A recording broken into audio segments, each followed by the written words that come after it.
Muy buen día, República Oriental del Uruguay. Espero te encuentres bien. República Oriental del Uruguay. Estoy, bueno, estudiando, leyendo la playa de teorías, la selvática, digamos, el selvático territorio de las teorías de Estado, de las interpretaciones de lo que el Estado significa ante cada uno de nosotros. Es inmenso el panorama, vastísimo, de una densidad conceptual, teórica muy importante. Y creo yo que más allá de la evolución que han tenido históricamente las ciencias sociales, llámese, por supuesto, todas las ciencias jurídicas, llamadas derecho, el derecho como ciencia social o humanística, pero así también la economía, la sociología, las ciencias políticas, ¿no? Que han desarrollado mucho la teoría de Estado. Y hay muchas interpretaciones del Estado y muchas teorías o perspectivas de la concepción del Estado. Y podemos ubicar el Estado en la historia y podemos ubicar al Estado desde las teorías y sus teóricos de Estado, que son en verdad esos popes, esos académicos o cientistas sociales que van construyendo, digamos, maneras de ver y de conformar al Estado. Pero coinciden todos en algo. Hay un común denominador que define al Estado como instrumento organizador de nuestras vidas, es decir, el instrumento que organiza la sociedad civil. ¿Y cuál es el común denominador del Estado? El poder coactivo y la capacidad de centralizar el poder. El Estado es centralizador del poder, ordena y centraliza ese poder a través de una estructura y tiene un poder además coactivo que es monopólico. De ahí que el gran Max Weber, uno de los grandes teóricos del Estado, sostenga que el Estado es el único instrumento de poder, a su vez, que tiene el monopolio de la fuerza. Ese monopolio de la fuerza puede ser de un signo benigno o más o menos benigno o maligno, pero siempre va a tener el monopolio de la fuerza. De ahí que Max Weber considere que los estados modernos, los estados nacionales, que nacen desde las premisas, por ejemplo, de Montesquieu, la separación de poderes y a su vez el debido contralor de los poderes, para evitar lo que había sucedido antes con las monarquías absolutistas, por ejemplo, con estados despóticos, bajo tiranías, que tiene que ver ya con élites del poder, con personalidades, con carismas, con estamentos sociales, con clases sociales que detentan un poder. Bueno, ese poder que se buscó instrumentar racionalmente a través de la estructura del Estado republicano como un Estado de derecho, tiene el monopolio legítimo de la fuerza, es decir, está legitimado a través de un consenso, de un acuerdo, de un pacto o contrato. Hay una norma que es la hipótesis fundamental, dice Kelsen, que es la Constitución de la República. Y en tanto eso, tenemos ahí entonces la conformación de un Estado que está acordado, que está sobre la base de un contrato y que transita en el tiempo y va adquiriendo una tradición, una identidad a través de la historia. Eso se supone que es el Estado uruguayo y la República Oriental del Uruguay, con sus rupturas, ¿verdad? Con sus golpes de Estado, con sus atentados contra el Estado, como ocurrieron, con aquellos atentados terroristas en la década del 60 y comienzos de los 70, ya pergeniadas a finales de los 50, que devienen en la ruptura de las instituciones democráticas que obedecen a esa estructura y funcionamiento, porque el Estado tiene un propósito de funcionamiento, es decir, funcional, de ahí las teorías funcionales, tiene un propósito normativo para precisamente hacer cumplir esas funciones, de ahí el poder coercitivo o coactivo del Estado a través de la norma. ¿Por qué digo todo esto? Porque cuando el Estado te modifica algo tan sensible como lo es, por ejemplo, la administración de justicia, que es exclusiva del Estado, es una función exclusiva y excluyente del Estado. No tenemos empresas privadas que se dedican a dictar justicia. No podés ir a una empresa o a otra y decir, yo quiero ir a un juicio, pero yo pertenezco a la empresa. No, es el Estado, ¿verdad? Poder judicial, era el Poder Judicial. Parece que ya queda poco del Poder Judicial. ¿Y eso por qué? Porque obedece a la separación de poderes, porque cada poder del Estado, esos tres poderes, cumplen funciones estrictamente naturales a la concepción de ese poder. Poder Ejecutivo ejecuta la administración, la gestión del gobierno y lleva adelante toda la ejecución de las leyes que son prerrogativa, competencia exclusiva del Poder Ejecutivo. El Poder Legislativo legisla las leyes, elabora leyes y legisla. Nos entrega entonces el cuerpo normativo que nos dice cómo funciona el Estado, nos da la ingeniería jurídica del Estado. Y el Poder Judicial es el poder capacitado para interpretar ese orden jurídico, esas leyes, y ahí entonces suministrar o administrar justicia ante la sociedad civil cuando así la sociedad civil lo requiere. Y es la garantía o el reducto final que garantiza a todo ese orden jurídico. Por eso hablamos de que el Estado de Derecho es un Estado jerárquico de un orden racional de garantías para nuestras libertades. Pero cuando te crean un mamotreto como este, importado, alienante respecto a estos principios, como lo es este sistema actual de justicia, que le llaman sistema fiscalista acusatorio, uno termina no entendiendo nada. Termina no entendiendo nada. Yo ahora estaba hablando con un eminente amigo, un jurista, experto, que sabe 250% más que yo de todo esto, y tanta gente que sabe mucho más que yo de esto, seguramente debe estar muy confundida. Respecto ahora, esto que ha pasado, me refiero, por ejemplo, al caso Cordón, ¿no? La supuesta violación del cordón atravesó distintas etapas. Tuvo que venir después un fiscal llamado Raúl Iglesias para decir que iba a disponer una medida cautelar, de acuerdo a la medida cautelar, la iba a minimizar, digamos, a medida cautelar dispuesta anteriormente por la fiscal Lovesio, de prisión a dos jóvenes y uno en prisión domiciliaria y dos en establecimiento carcelario, como medida cautelar del trámite de su investigación fiscal, así hay que llamarlo, es un trámite administrativo de un fiscal que está investigando una denuncia, porque ese fiscal pertenece a un servicio descentralizado del Poder Ejecutivo, que quede claro eso, no es Poder Judicial, es un servicio descentralizado del Poder Ejecutivo, que a su vez está integrado al Ministerio de Educación y Cultura, pero que obedece de acuerdo a la línea jerárquica administrativa, de acuerdo al principio de autoridad, obedece al presidente de la República, el jefe de Estado y el jefe de gobierno dentro de ese poder ejecutivo. Eso es lo que pasa cuando pasa algo en una fiscalía. Eso es lo que está pasando. Ahora, en esa fiscalía, ese señor después decide, Iglesias, minimizar esa cautelar de estos muchachos porque no encontraba prueba. Decía que no había nada evidente, contundente.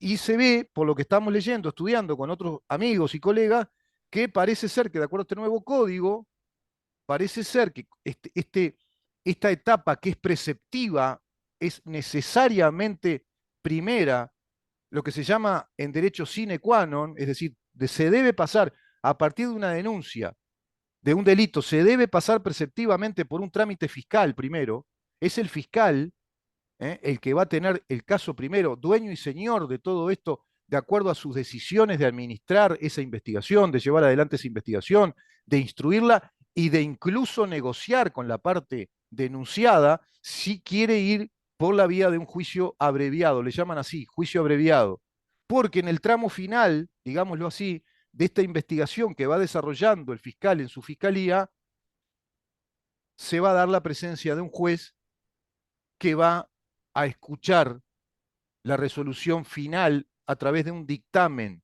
que el fiscal va a dar. Pero viene dando dictámenes antes o escritos, no sé cómo llamarlos, porque es muy lábil esto, no está tan determinado en este código todo esto. Bueno, resulta que cuando pasó eso, Iglesias luego es destituido, se le aplica un sumario porque dijo que habían 300 causas que había archivado y no viene el caso de explicarlo. Bueno, pero lo sacan rápidamente y ahora aparece otra fiscal, y después del tiempo, esta fiscal, Judith Rodríguez. Yo ayer me equivoqué, debo decir, yo pensé que estaban en un juicio ordinario, porque así se había informado en la prensa, se malinformó que era una jueza y que en un juicio ordinario se decidió. Además se habló de sobreseimiento, acá no hay sobreseimiento porque hay una etapa administrativa fiscal, no hay un juicio abierto, no se abrió un juicio. Entonces, el sobreseimiento es cuando se abre un juicio penal y la autoridad de ese juicio, llámese juez, decide sobreseer a esa parte. Es decir, no la va a condenar porque no encuentra mérito en esa causa, no hay prueba, etcétera, y le da un sobreseimiento. Acá estamos en un trámite fiscal. En este trámite fiscal del cordón, esta fiscal Judith Rodríguez, junto a la jueza a la cual le solicita una audiencia para entregarle su informe fiscal, digamos, su dictamen, fundamentando los motivos del archivo de esta causa. ¿Qué sobreseimiento? Si no hay juicio. No entiendo, la verdad. Técnicamente no sé por qué se habla. Incluso el abogado de la parte acusada salió muy contento a hablar de que fueron sobreseídos y se habla abiertamente así. Los operadores de justicia, los abogados, los comentaristas, en la prensa, y hasta nos llevan a la confusión, como habíamos pensado ayer, que había ocurrido un juicio ordinario, que es la etapa posterior en la que se va a dar cuando la parte no acepta el juicio abreviado, la parte acusada no acepta el juicio abreviado. Pero ahora, viendo esto, esta fiscal dice que para ella esto se terminó, tomó la decisión de no acusarlos porque considera que no hay prueba suficiente, que todo es muy endeble, hasta si bien dice que antes sí había mérito y ahora no, tampoco entendí, pero bueno, no viene al caso, que antes había mérito y ahora no, parece que ahora antes habría prueba y ahora no hay prueba, no sé, no se entiende, pero lo cierto es que decide, explicándole en esa audiencia a la jueza, creo que es una jueza, que archiva esta causa, que desiste de esta formalización. Se le llama así. Viendo esto, traslado esta causa a la causa Astesiano, fiscal Fossati, ¿se acuerdan? Cuando fiscal Fossati había decidido pasar en calidad de indagado a Gustavo Leal, haciendo lo mismo que se está haciendo acá, es decir, estaba formalizando una investigación porque de oficio ella decide investigarlo y en calidad de testigo iba a pasar a ser indagado en esa formalización de la investigación fiscal y a partir de ahí, de acuerdo a oscuras y secretas conversaciones entre el abogado defensor del investigado Gustavo Leal y el fiscal general de corte Juan Gómez, se decide a posteriori de esa conversación y de toda esa campaña mediática que circunvaló, que contextualizó esa conversación final en ese recinto cerrado, a espaldas de la opinión de todos nosotros y del conocimiento de nosotros, por lo tanto, lo de la transparencia que se decía, la oralidad, la transparencia de este sistema, queda muy en cuestionamiento, es muy cuestionable, se decide separar de esa función a la fiscal Fossati. Sin que además el presidente tuviera ahí digamos, la estrategia necesaria de apelar al artículo 197 e interrumpir esto bajo una observación y suspensión de ese acto administrativo definitivo con desviación de poder, seguramente, que llevó adelante Juan Gómez. No pasó nada. Se la sacó a Fossati y viene otra fiscal que decide archivar la causa Leal. ¿Me siguen? Decide archivar. Pero esta fiscal que decidió archivar la causa Leal no le solicitó una audiencia al juez para explicarle los fundamentos de su levantamiento de la formalización en la investigación. ¿Cómo es la cosa? ¿Puede hacerse cualquier cosa acá? ¿No hay trámites preceptivos? ¿No hay etapas precisas en esta suerte de formalización administrativa en la que veo que todo se diluye de acuerdo al ir y venir de las voluntades y el ejercicio de esas voluntades dentro de la fiscalía? Es muy raro esto. Pero por otra parte, cuando sucede esto, cuando esta fiscal dice, bueno, solicito la audiencia y explico que no encuentro mérito y yo desisto de esta formalización, levanto esta formalización, lo que se llama la jerga archivó esto.